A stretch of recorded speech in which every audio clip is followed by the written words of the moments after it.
Assalamualaikum warahmatullahi wabarakatuh. Halo sahabat petani dimanapun Anda berada. Nah, kali ini kita akan mengajak Anda berjalan-jalan di kebun alpukat milik Bapak Badarudin yang menggunakan sistem tumpang sari dalam penanaman buah alpukat.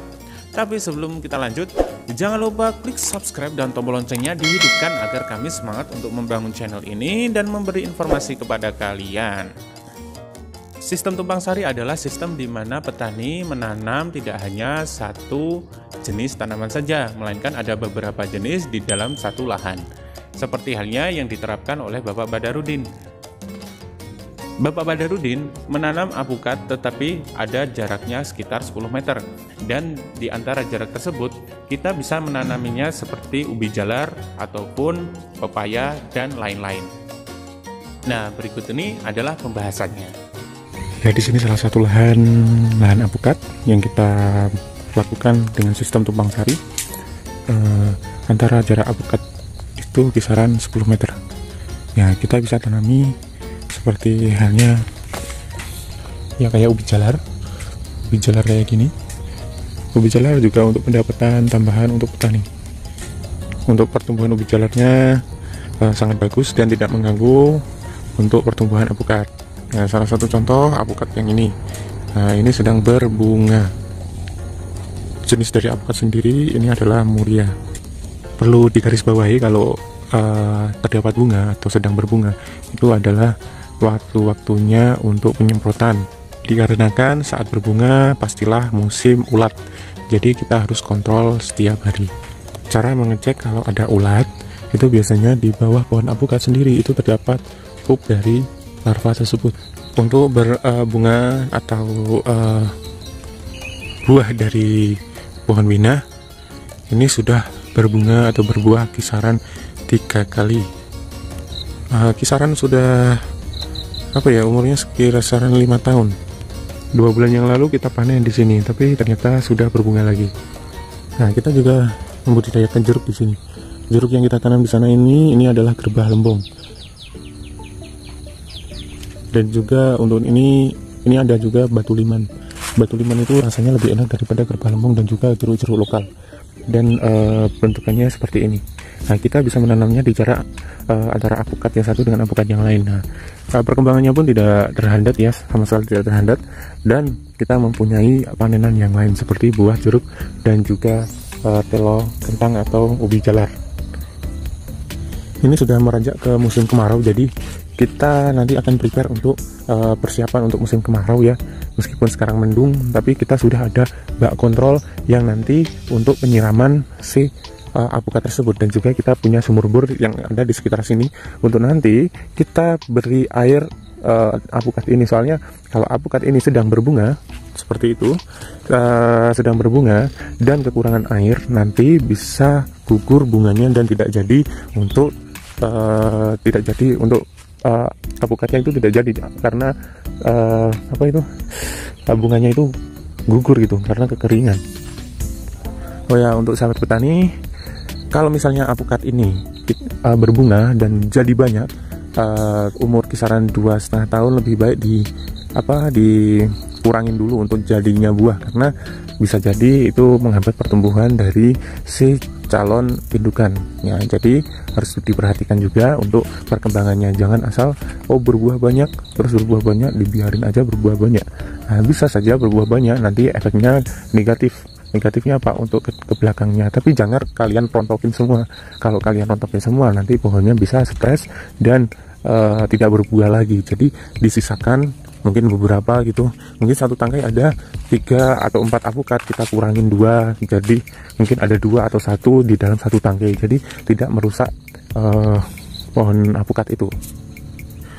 Untuk luas lahan untuk penanaman alpukat ini kisaran 3.500 meter. Dan ada beberapa jenis alpukat yang kita tanam di sini.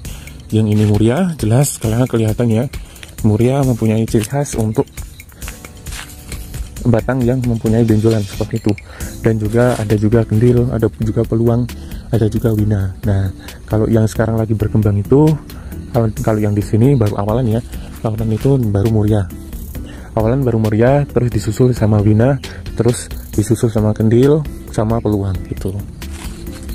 Nah, kayak gini Ini lagi berbunga ya, belum fokus nih, sedikit fokus ya, lagi berbunga dan bunganya pun banyak sekali. Ini kemungkinan akan panen banyak. Ini saat erupsi Merapi ini belum ada. Nah jadi kita kayaknya aman sih ya. Tapi saya kemarin lihat di sana yang kena erupsi Merapi memang rontok. Untuk bunganya memang rontok, tapi nggak apa-apa, bunganya disusul sama bunga yang lain. Jadi kemungkinan akan wingtanya itu akan berhasil ya, berhasil banyak ya. Nah ini kan sudah dikembangin sama lebah ya, jadi tidak gugur kayak gini. Kita tinggal menunggu kalau jadinya pentil. Nanti setelah pentil kita adakan untuk penyemprotan, karena kalau pentil itu rawan terkena serangan hama ulat. Serangan hama ulat yang akan menyerang di bagian tangkai sini, bukan buahnya melainkan tangkainya. Jadi tangkainya tidak kuat, akhirnya membuat gugur calon buah. Nah sekalian untuk kalian tahu, kayak gini ada bintik kecil kayak gini, ini adalah pup dari larva ulat. Jadinya kita akan melakukan penyemprotan. Sepertinya banyak sekali ulat yang ada di sini, jadi kita harus melakukan penyemprotannya secara rutin. Jadi semoga ini tidak berindil ya. Biasanya untuk ulatnya sendiri itu ada corak kemerahan, tapi bulunya itu putih. Nah kita akan perlihatkan nanti ya. Nah ini nih contoh ulat apukat ya. Ulat apukat ini kayak gini. Kalau kecil dia akan menggerombol. Jadi kalau bisa mungkin itu, kalau yang masih kecil kita semprot langsung. Jadi untuk besarnya dia tidak menyebar, karena sifatnya kalau kecil dia akan menggerombol, tapi kalau sudah dewasa dia akan menyebar ke seluruh batang dari apukat sendiri. Jadi dia akan menyerang semua bagian dari pohon apukat. Jadi usahakan penyemprotan saat masih kecil kayak gini. Nah yang dibilang tadi ya, ini untuk ciri khas kalau apukat terkena sama ulat. Di bawah pohon apukat tersebut terdapat pup dari larva apukat tersebut. Nah kayak gini, ini banyak sekali ya. Nah, kita sudah melakukan penyemprotan kemarin dan ini sudah kering ya. Untuk larva apukatnya biasanya akan menggantung di bagian pohon atas. Jadi kalian harus berhati-hati, karena apa? Nanti untuk wing rate-nya terjadinya buah atau sudah berbuah itu bisa saja gugur karena ulat tersebut, karena kurang suplai makanan, karena daunnya itu dimakan sama si ulat tersebut. Nah tadi itu adalah ini lokasi untuk tumpang sari. Kita mempunyai lahan, ada beberapa tempat lahan yang kita gunakan untuk menanam apukat. Nah sekian dulu ya untuk jalan-jalannya ke kebun apukat yang mempunyai sistem tumpang sari. Jangan lupa klik subscribe, like, komen, dan juga bagikan ke temanmu ya, agar temanmu tahu apa yang kamu tahu. Oke.